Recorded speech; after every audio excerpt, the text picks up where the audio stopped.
Hello student, तो आज की इस वीडियो में आज मैं आप लोगों को पढ़ाने वाला हूँ भौतिक सब्जेक्ट के अध्याय 2 को। अध्याय 1 का वीडियो पहले ही बन चुका है और मैं आप लोगों को प्रबोध के बुक से पढ़ा रहा हूँ। हो सकता है आपके स्कूल में नवबोध चल रहा हो या युगबोध चल रहा हो। ज़्यादा डिफरेंस नहीं है, थोड़ा बहुत डिफरेंस है। जो टॉपिक हम पढ़ाएंगे वही टॉपिक आपके बुक में आपको मिलता जाएगा, तो ज़्यादा दिक्कत लेने की ज़रूरत नहीं है। बस जो इम्पोर्टेंट टॉपिक है उनको देखेंगे, जो फालतू टॉपिक रहेगा उनको हटा देंगे।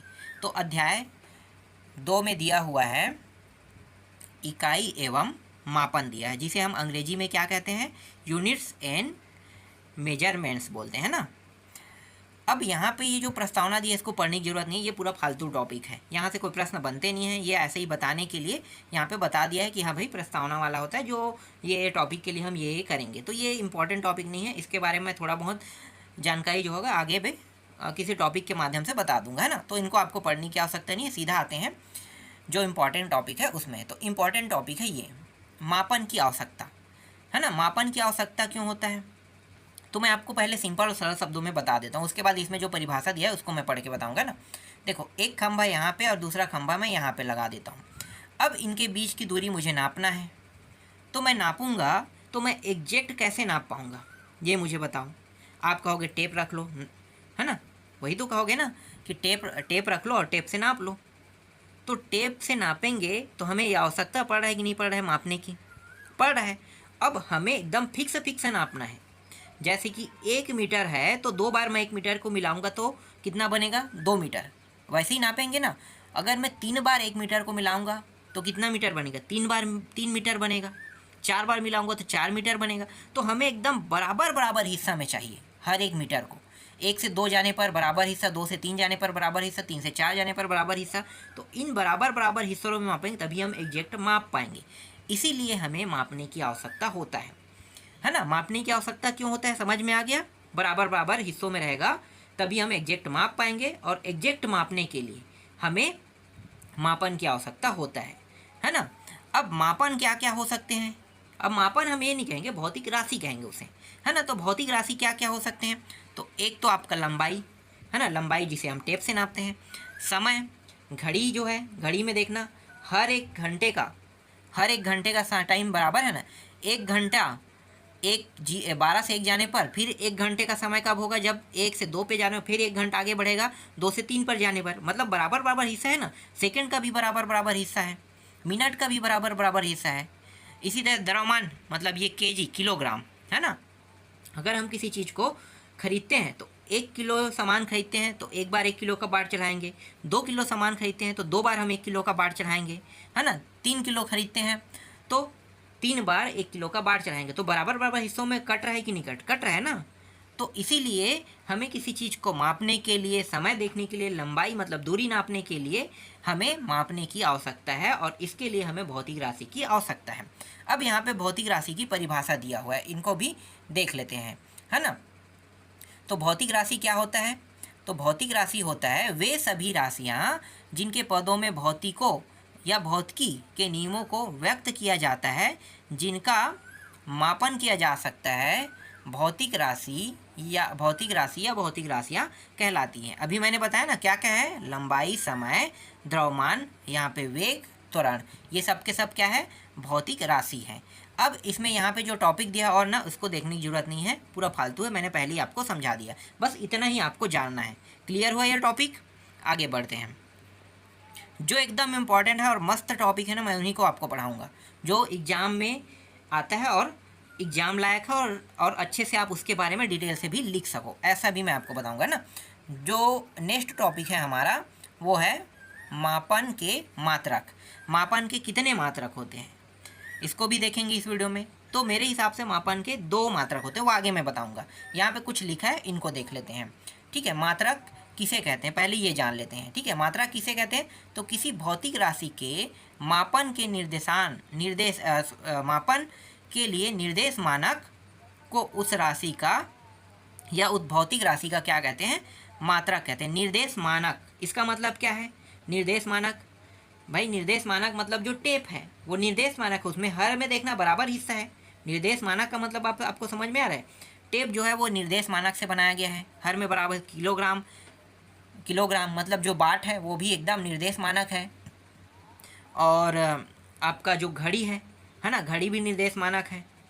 क्या कभी ऐसा हो सकता है कि 1 घंटे के बाद 2 घंटा उसके दोगुना होता है, 3 घंटा उसके 4 गुना होता है, ऐसा कुछ होता है कि नहीं होता है ना? सबके 1 घंटे आगे बढ़ने पर सबके हिस्से बराबर बराबर हिस्सों में बटा है।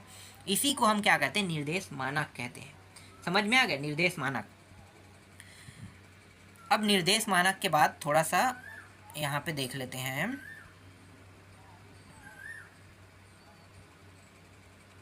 देखो यहाँ पे आते हैं ना, क्या है भाई? एक तो है राशि का मात्रक है और दूसरा है संख्यात्मक मानक दिया हुआ है ना? संख्यात्मक मानक दिया हुआ है। तो इसके बारे में कुछ यहाँ पे लिखा हुआ है, इसको पढ़ लेते हैं।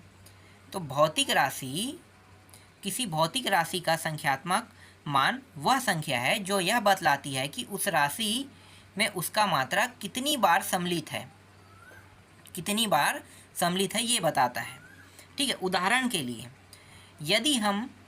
यदि हम यह कहें कि छड़ की लंबाई 2 है ना, छड़ की लंबाई 2 मीटर है, तो इसका अभिप्राय यह है कि छड़ की लंबाई का मात्रक मीटर में है। किस में है? मीटर में, है ना? मात्रक का मतलब आपको समझ में आ गया। 2 बार मतलब 2 मात्रक, मतलब 2 मीटर। 3 बार कह रहा है तो 3 मात्रक। अगर इसे सेंटीमीटर में कहेंगे, 3 सेंटीमीटर है तो इसका मात्रक क्या होगा? सेंटीमीटर में होगा। ठीक है, मात्रक का मतलब अब आपको समझ में आ रहा है। अगर मीटर में है तो 2 मीटर हो गया, 3 है तो 3 मीटर, लेकिन सेंटीमीटर में है तो 3 सेंटीमीटर, इंच में है तो 3 इंच, है ना? या 2 इंच है तो 2 इंच। इस तरीके से इसका मात्रक क्या कहलाएगा? इंच में, मीटर में, सेंटीमीटर में, ये कहलाता है, मात्रक कहलाता है। और जितनी बार है वही क्या होगा? इसका मात्रक होगा। तथा यह मात्रक मीटर छड़ की लंबाई में 2 बार सम्मिलित है, अतः छड़ की लंबाई का संख्यात्मक मान 2 है।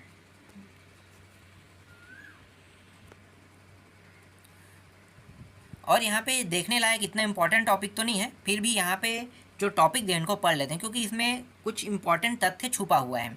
तो आगे पढ़ते हैं। निश्चित परिणाम की किसी भौतिक राशि को मापने के लिए मात्रक को बदल देने पर उसका संख्यात्मक मान बदल जाता है, किंतु संख्यात्मक मान और मात्रक गुणनफल सदैव वही रहता है। यदि u1 मात्रक कि किसी निश्चित भौतिक राशि का संख्यात्मक मान n1 तथा मात्रक u2 होने पर उसी भौतिक राशि का संख्यात्मक मान n2 हो, तो n1 इंटू u1 बराबर n2 इंटू u2, और बराबर क्या दिया हुआ है? एक नीतांक मान लेते हैं ना। तो इसके बराबर, जैसे कि n1 अपान n2 और u1 अपान u2, है ना, नीतांक मान लिया गया है, तब ऐसी स्थिति में n व्युत्क्रमानुपाती 1 अपान u होता है ना। व्युत्क्रमानुपाती मतलब क्या है? जैसे ये बराबर हिस्सा में है, देखो जैसे कि n बराबर में है और u बराबर में है ना, इस तरीके से बराबर हिस्से में। अगर इसे व्युत्क्रमानुपाती करते हैं तो ये क्या हो जाता है? बट्टा में। अनुक्रमानुपाती होता तो क्या होता? अनुक्रमानुपाती होने पर ये सिर्फ बराबर ये होता है ना। तो अनुक्रमानुपाती और व्युत्क्रमानुपाती में यही अंतर है कि जब व्युत्क्रमानुपाती होता है तो ये बटा बन जाता है। ठीक है, इसे याद रखना। ठीक है, तो व्युत्क्रमानुपाती होता है, अर्थात किसी निश्चित भौतिक राशि का संख्यात्मक मान प्रयुक्त मात्रक के व्युत्क्रमानुपाती होता है। अभी मैंने बताया ना, व्युत्क्रमानुपाती होता है। ठीक है, इसका कहने का मतलब क्या है? इसका कहने का मतलब है कि किसी भौतिक राशि, देखो यहाँ पे लिखा हुआ है, किसी भौतिक राशि का मात्रक जितना बड़ा होता है उसका संख्यात्मक मान उतना ही छोटा होता है ना। देखो 1 मीटर होने पर 1 ही होगा, है ना, 1 हो गया, 1 मात्रक। 2 मीटर होने पर दूर लंबाई तो बढ़ है ना, उसका लंबाई जो है बढ़ते जा रहा है, लेकिन मात्रक जो है वो सिर्फ 2 संख्या में 2 ही बढ़ेगा। 3 होने पर संख्या 3 होगा, लेकिन लंबाई और ज़्यादा बढ़ गया। बस मैं लिख रहा हूँ छोटे से, लेकिन उसकी दूरी जो है वो क्या होते जा रहा है? बढ़ते जा रहा है। इसका कहने का मतलब यही है। इसके बाद अगला टॉपिक देखो, मात्रकों के गुण। अब मात्रकों के क्या क्या गुण होते हैं इनको देख लेते हैं। मात्रक आपको समझ में आ गया ना? मात्रक क्या है? 2, अगर 2 मीटर है तो उसका मात्रक कितना हो? 2। 3 अगर हो गया तो मात्रक कितना हो? 3। तो ये मात्रक है, समझ में आ गया है ना। अब मात्रकों की गुण पूछेगा, गुण बताना है हमें। ठीक है, तो मात्रकों के क्या क्या गुण होते हैं? पहला देखो, मात्रक का परिणाम ऐसा होना चाहिए कि राशि का संख्यात्मक राशि का संख्यांक सामान्यतः ना बहुत बड़ा हो और ना ही बहुत छोटा हो, है ना, ना ही बहुत बड़ा हो ना ही बहुत छोटा हो। दूसरा है वह पूर्णतः निश्चित और स्पष्ट रूप से परिभाषित हो। तीसरा है समय के साथ उसमें परिवर्तन ना हो। चौथा है उसमें स्थायित्व का गुण हो। और पांचवा है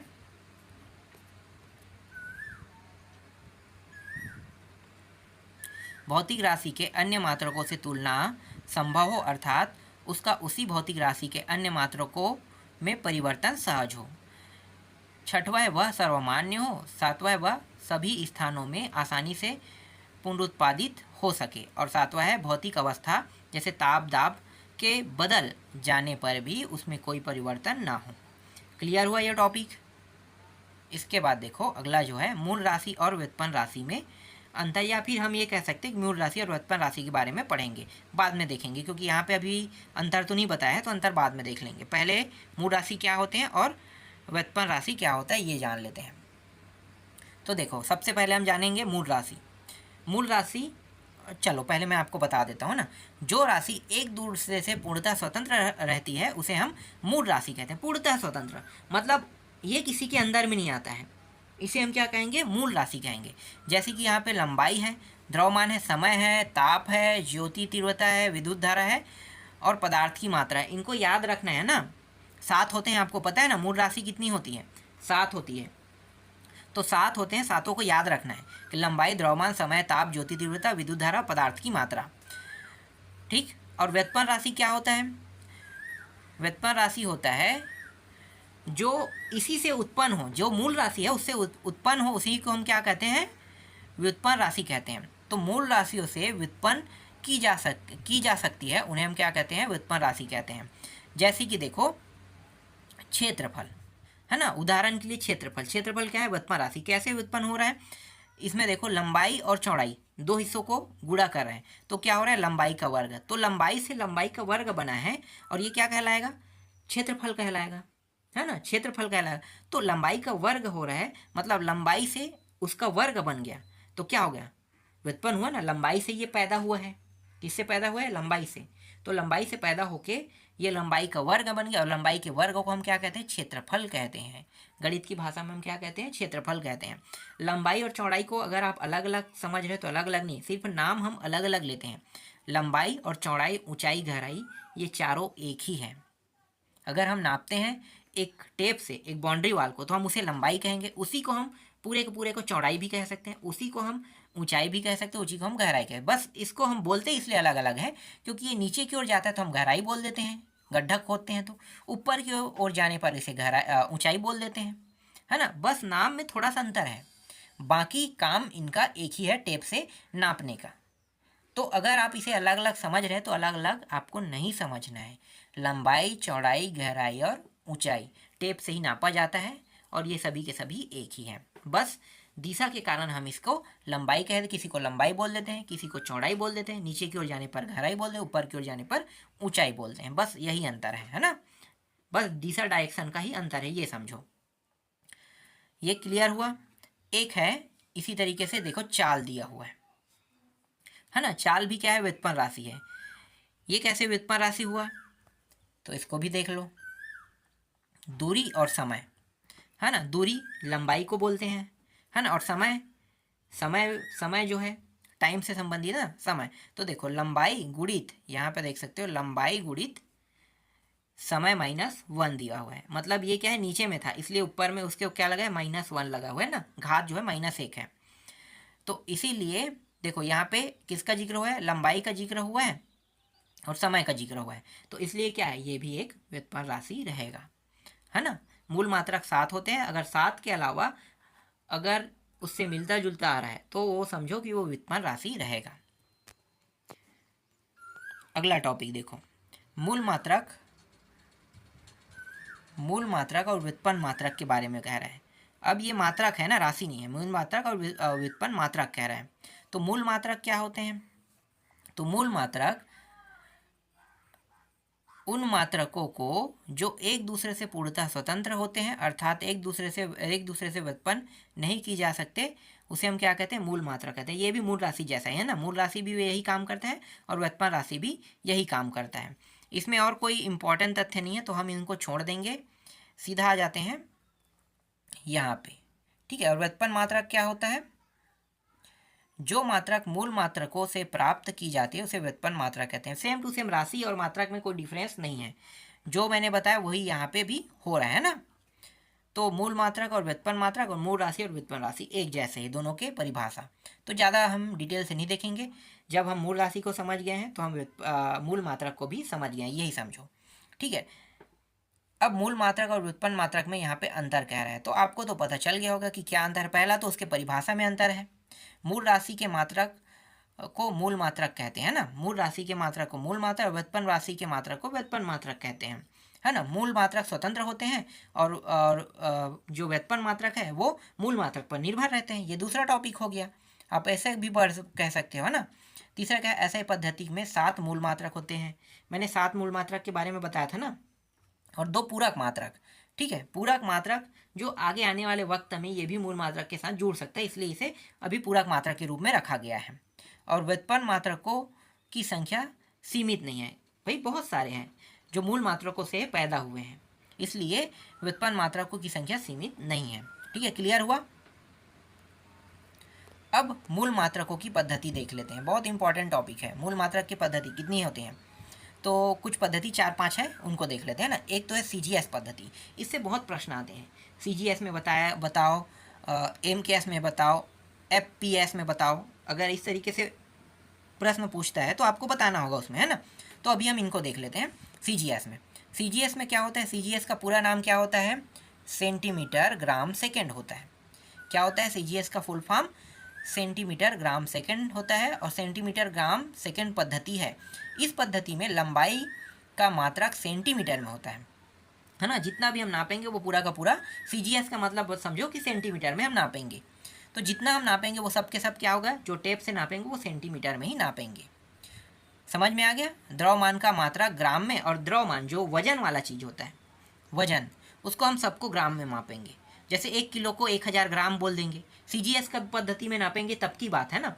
1 किलोग्राम अगर हम ले रहे हैं, एक किलो अगर हम शक्कर ले रहे हैं तो 1000 ग्राम के हम उसे बोलेंगे 1000 ग्राम शक्कर तौलना, तो ग्राम में उसे प्रदर्शित करेंगे। ठीक है, और सेकेंड और समय को तो समय से ही मापा जाता है, तो ज़्यादा दिक्कत नहीं है। समय का मात्रक सेकेंड होता है ना, तो समय का मात्रक को किस में नापेंगे, घंटा में तो नापते हैं, अधिकतर सेकंड में ही नापा जाता है सब में, तो सेकंड को सेकंड में ही नापेंगे। इस पद्धति को फ्रांसीसी पद्धति और क्या कहते हैं, मैट्रिक पद्धति भी कहते हैं। ठीक है, इसे संक्षेप में सगम, जैसे कि यहाँ SGS लिखा हो ना, तो मतलब CGS ही है, पद्धति भी कहते हैं, कह रहे हैं। ठीक, ये समझ में आ गया ना। CGS पद्धति क्या होता है, अगर हम टेप से नापते हैं तो लंबाई को किससे नापेंगे, सेंटीमीटर से। वजन जो किलोग्राम में है उसको हम ग्राम में नापेंगे, और समय को सेकंड में नापते हैं, समय को तो सब में सेकंड में नापेंगे, तो ये कहलाते हैं CGS पद्धति। अब आते हैं FPS पद्धति। ये FPS पद्धति क्या होता है, तो FPS पद्धति होता है, F का मतलब फुट, P का मतलब पाउंड और S का मतलब सेकेंड, है ना। तो फुट पाउंड सेकेंड पद्धति ये है। इस पद्धति में लंबाई को हम किससे नापेंगे, फुट से नापेंगे। क्लियर, ये अच्छे से ध्यान देना ना कि F का मतलब हो गया यहाँ पे फुट, P का मतलब क्या हो जाएगा, द्रव्यमान से प्रदर्शित करेंगे, है ना। तो द्रव्यमान हो गया, एक मिनट, पाउंड, P का मतलब पाउंड होगा, है ना, और समय का मात्रक सेकेंड। ठीक है, तो ये हो गया फुट पाउंड सेकेंड पद्धति। समझ में आ गया। वजन को हम किस में नापेंगे, पाउंड में नापेंगे। अब पाउंड हम लोग उपयोग नहीं करते हैं, इस शब्द का उपयोग, पाउंड का उपयोग करते हैं, पाउंड का उपयोग हम लोग तो नहीं, अभी तक तो मैं सुना नहीं हूँ कि पाउंड में हम चीज़ों को नापे हैं, है ना। शायद ये लंदन में ना पाउंड चलता है, हमारे यहाँ तो पाउंड नहीं चलता है, तो हम लोग ये चीज़ नहीं जानते। फुट जानते हैं ज़रूर, पाउंड नहीं जानते हैं, और समय का मात्रक सेकंड ये तो जानते हो ना। तो ये चीज़ अगर समझना चाहते हो तो बस इतना समझो कि F का मतलब क्या होगा, F का मतलब फुट, P का मतलब पाउंड, S का मतलब सेकेंड होता है। तो यही कहलाता है, क्या कहलाता है, FPS पद्धति कहलाता है। ठीक है, जो ब्रिटिश पद्धति, देखो यहाँ पे स्पष्ट कर दिया है ब्रिटिश पद्धति। इसीलिए पौंड का मतलब हम लोग नहीं जानते, क्योंकि हमारे यहाँ पौंड में कोई किसी भी चीज़ को नापा नहीं जाता है। लेकिन ब्रिटिश मतलब जो इंग्लैंड है ना, इंग्लैंड है, उसकी राजधानी क्या है, लंदन है। तो इंग्लैंड जो कंट्री है वहाँ पे इस पद्धति का उपयोग किया जाता है। इसके बाद अगला है MKS पद्धति। MKS पद्धति क्या होता है? MKS पद्धति, तो MKS पद्धति का पूरा नाम है मीटर किलोग्राम सेकेंड होता है। लंबाई का मात्रक क्या हो गया? लंबाई का मात्रक इसमें मीटर रहेगा। द्रव्यमान मतलब जो वजन से नापते हैं ना, उसका मात्रक क्या होगा? अब किलोग्राम आ जाएगा है ना।